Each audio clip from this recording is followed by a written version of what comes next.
For Captain Frank Stubby, a guy who's spent 35 years hunting the night shift off the Key West reefs, flying fish aren't really fish. They're flying ghosts.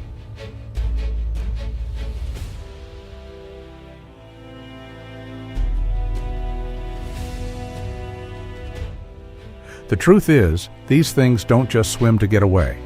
They whip their tails 50 times a second to launch themselves right out of the water, soaring almost 12 feet high and gliding through the air for over 40 seconds to escape predators down below.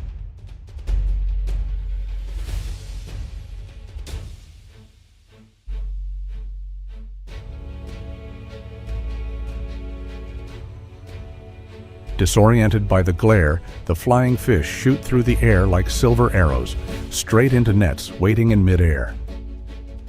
And that's when the hunt begins. On a deck slick with seawater, the crew has only seconds to react. Coming in at over 30 miles an hour, a full-grown flying fish can smack you in the face hard enough to knock your glasses off or bust you open in the pitch black.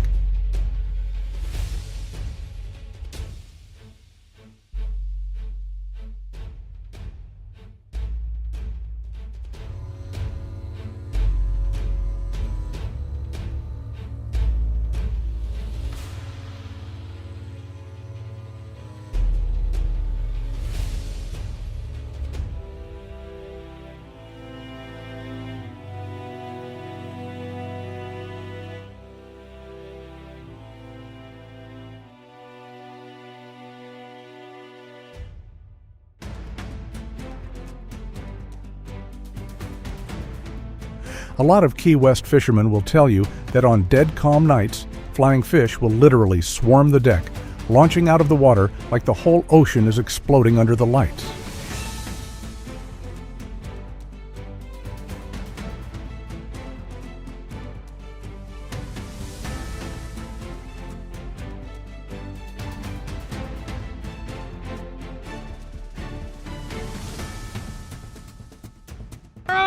We're on! Double hook up!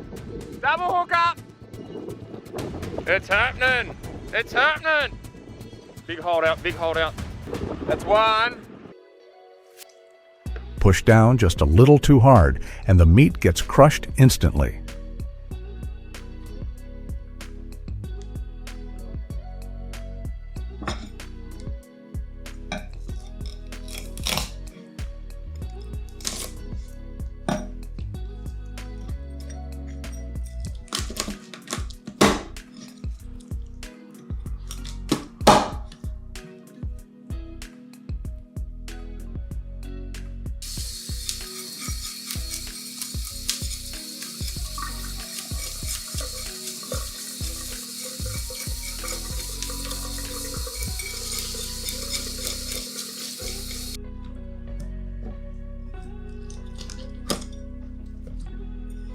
Your blade has to be razor sharp. It only takes one smooth, gliding pull to separate the flesh from the bone.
A high-end luxury ingredient for 5-star spots, famous for practically melting in your mouth, popping like a million tiny bubbles against your teeth.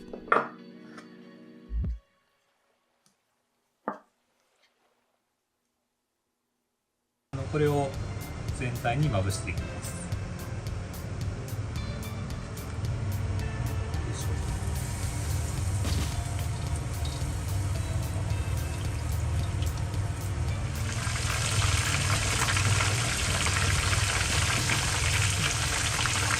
When it hits the high heat, the tight chest muscles of this airborne creature transform completely.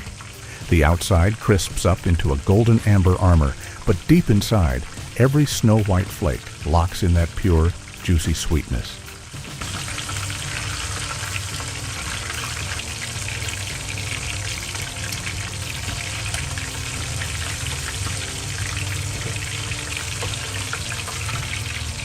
From the absolute chaos of a night out on the open ocean, through the rough waves and Captain Frank's weathered hands, it all stops right here, on this quiet ceramic plate. The violence of the ocean, tamed into culinary art. If you're going after a broadbill swordfish, the million-dollar gladiator of the sea, you have to head out in the dead of night. During the day, they hide thousands of feet down. Glow sticks are dropped into the pitch-black water as bait. And then, suddenly, the rod just explodes. Once a swordfish is hooked, the fight can drag on for hours.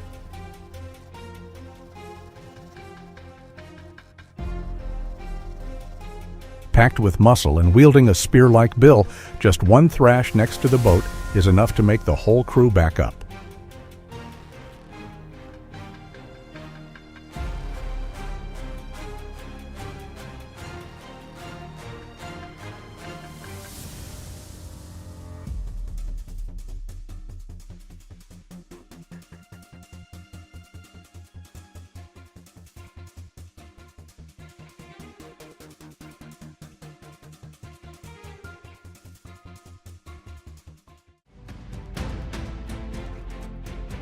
There's a secret the fast food giants don't want you to know.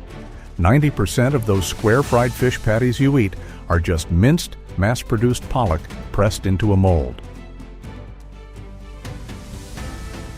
But out in the dead waters of Alaska, under the frozen ocean surface, there are alpha pollock that have survived 20 brutal winters, growing into absolute monsters.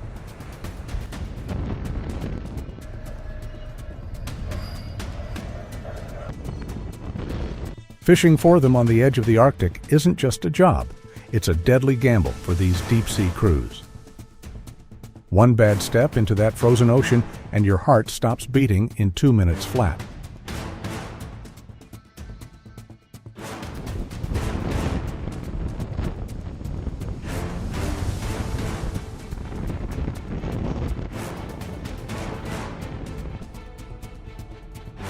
Every time they drop their gear, industrial trawlers drag massive nets the size of football fields, sweeping through the dark water like they're swallowing the ocean whole. When the hydraulic winches start screaming, hundreds of tons of silver fish are hauled up all at once, turning the surface into a frantic living storm.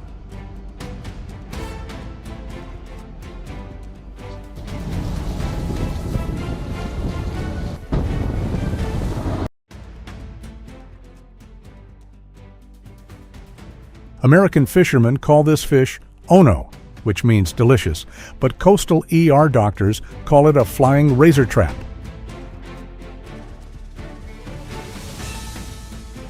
The wahoo's jaw is a brutal evolutionary marvel. Its teeth actually sharpen themselves every time it opens and closes its mouth.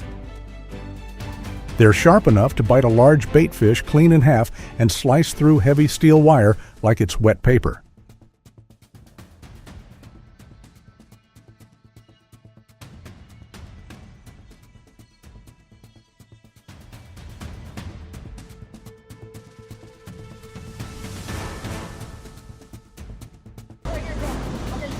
I'm dropping back. Clocking speeds over 60 miles an hour, a wahoo shoots up from the deep blue like a silver missile. No warning, no wake, just a loud cracking bang on the rod, and then the reel starts screaming. That's a wahoo in a couple of minutes. Keep the line tight a little bit. There we go.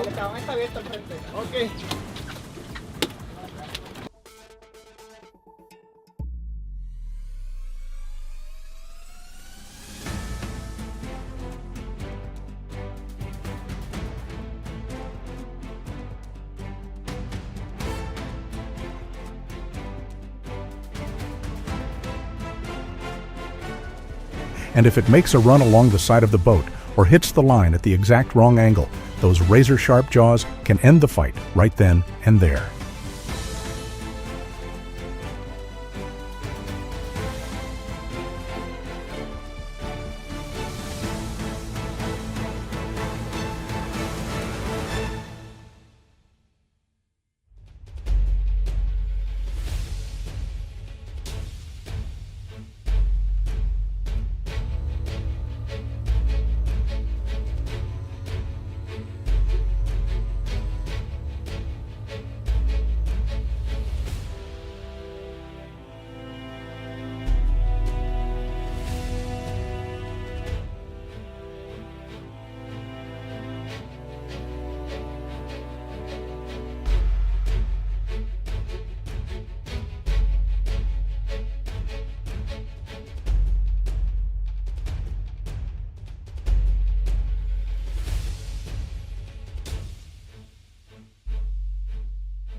This is the fish.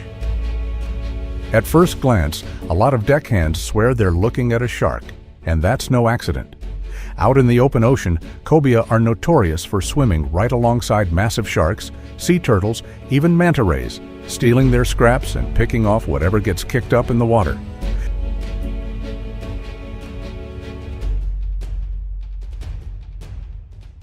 That twisted habit earned them the name shadow riders, creeping right alongside death itself.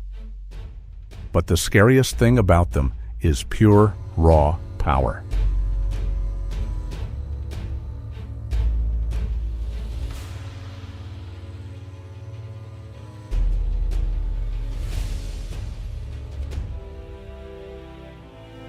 A full-grown cobia can push over 6 feet long, packed with muscle as dense as twisted steel from constantly cruising the open ocean.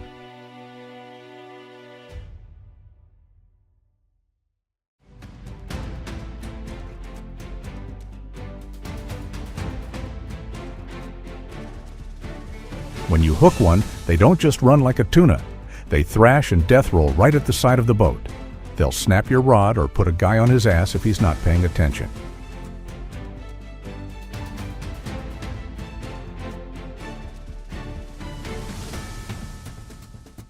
Yet under that dark, aggressive skin is a belly loaded with incredibly soft, rich, and clean fat. Stuff that high-end seafood chefs call the wild ocean toro, a predator that runs with sharks, now hunted down to be eaten by us.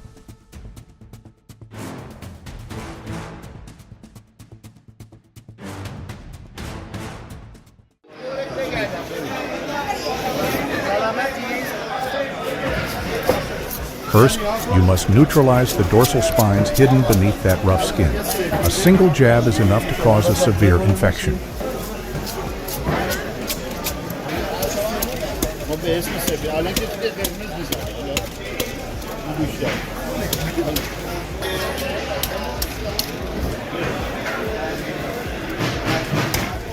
Once scaled, remove the head and begin filleting.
Look at that marbling running through the muscle like wild caught.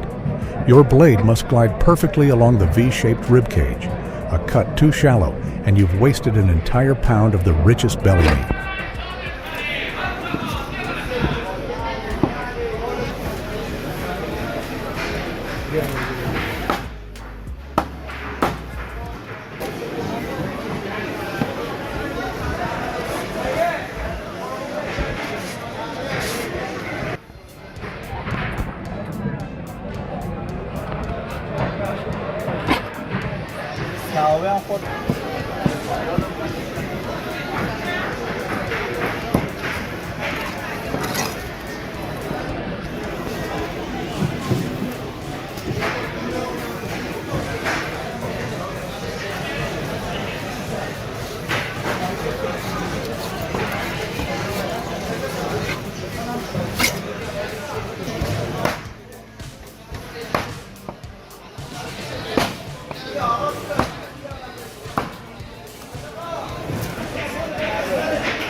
The second it hits a screaming hot cast iron skillet, the deep fat trapped inside the cobia's muscle renders out to fry the fish in its own juices.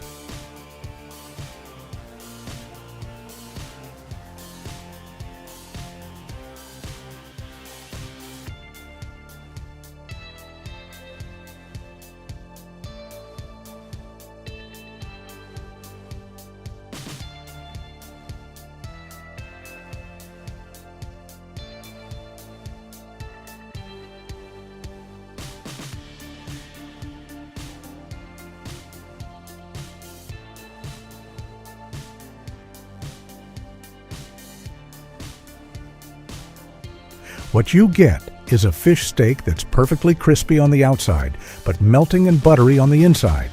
A flawless, unmatched finish, fit for the true king of the deep reef.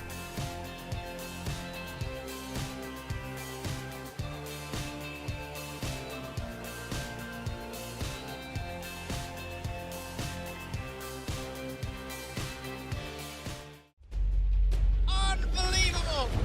I never even saw him! Its bite is a bear trap, yet it's one of the most expensive delicacies on the planet. Welcome to the realm of the conger eel, the ocean's scaleless sea dragon.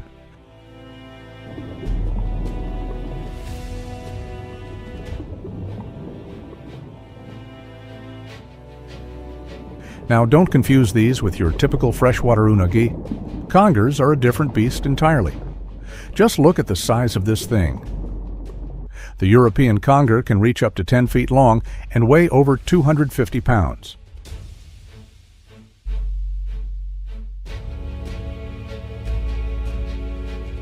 But here's the real shocker. It's blood. Congers carry a toxic protein called ichthyotoxin. If you were to ingest it raw, it could literally shut down your respiratory system.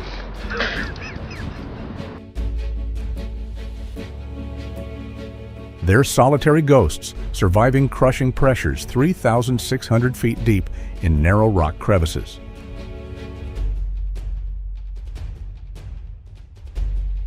They live for 20 years, wait for one single chance to spawn, and then they vanish.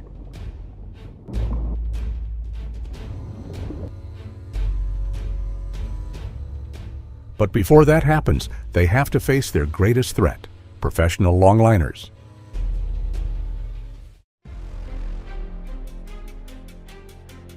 It's 2 a.m. in the Bay of Biscay. Liam, a fisherman with 30 years under his belt, is hauling in the last few yards of his line from the jagged remains of a shipwreck. Why a shipwreck? There, a massive sea dragon just broke the surface.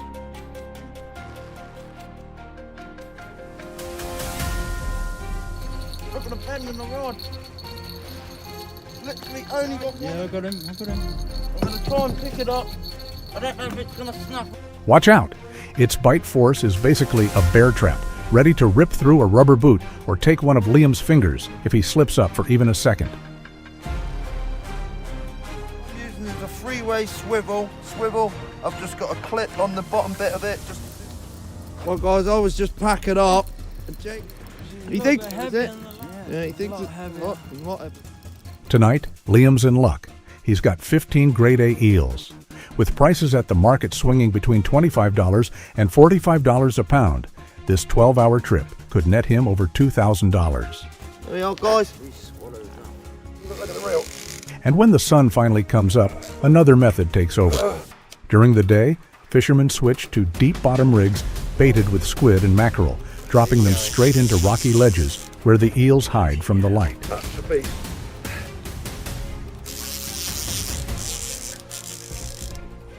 Look at the size of its head. Well, that's it, I'm at the end of my...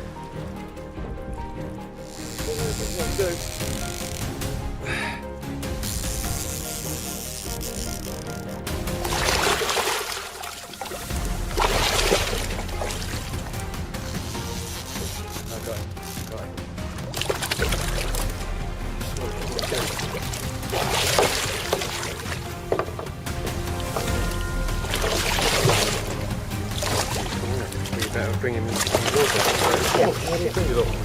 Better bring him on board, I suppose.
Some strikes are so violent, they nearly rip the rod straight overboard.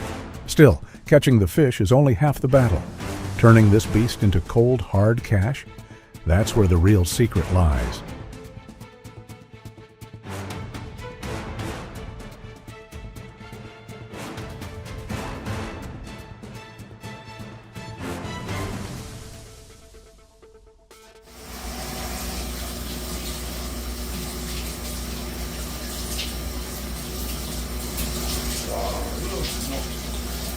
대장하면 기름도 굉장히 많이 찬 것 같습니다.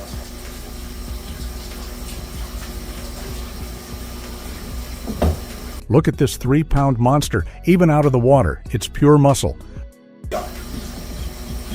예전에 뭐 어렸을 때 친구들이랑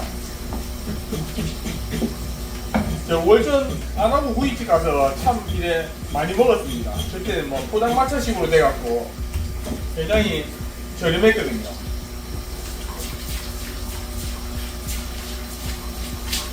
특별히 소질할 것도 없습니다. 그거 이제 한번 무게가 생각하는데. First, the Deba knife goes through the head.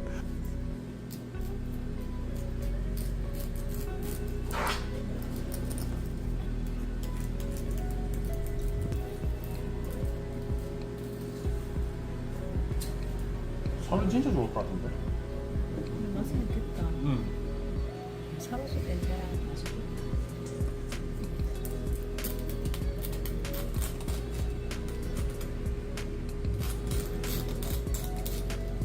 안 하고 뼈있지 않나?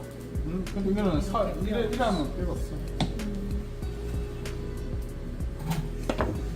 자, 이거는 니 들고 와라. Now for honkiri, the hardest part of the job. Because they have hundreds of Y-shaped pin bones, the chef uses an anagobiki knife to make tiny, precision cuts just barely a hair's width apart. 밀치?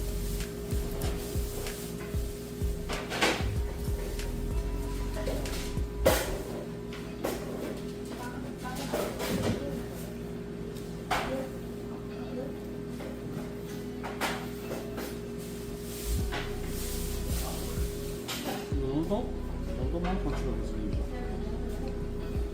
a fraction of an inch deep, no more. If you nick the skin, this whole expensive fillet is ruined. 기름 보십시오.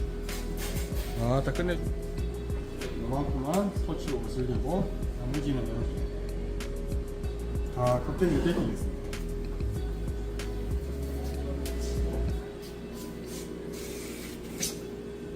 아, 기름 제대로. And now, ETR is ready to become art.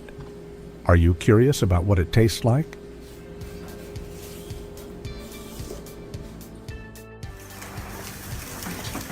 The meat is brushed with oil and laid over glowing white charcoal. The fat under the skin starts to render, and the smoke smells incredible.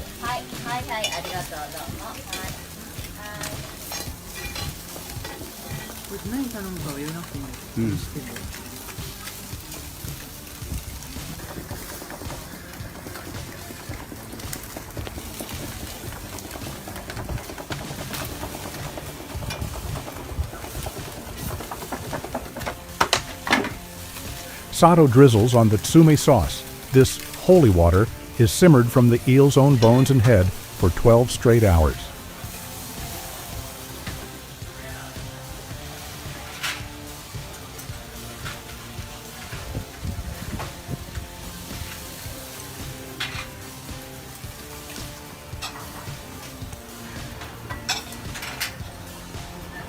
What started as a toxic sea monster in a shipwreck is now a delicate piece of anago sushi.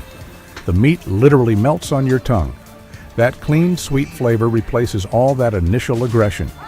In a place like New York, one piece of this will run you at least $30.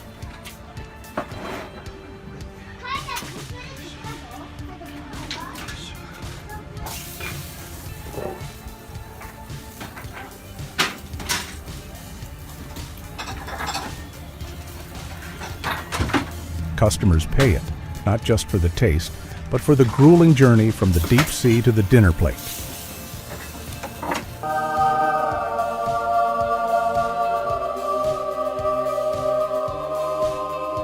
But conger eels aren't the only things hiding in those wrecks.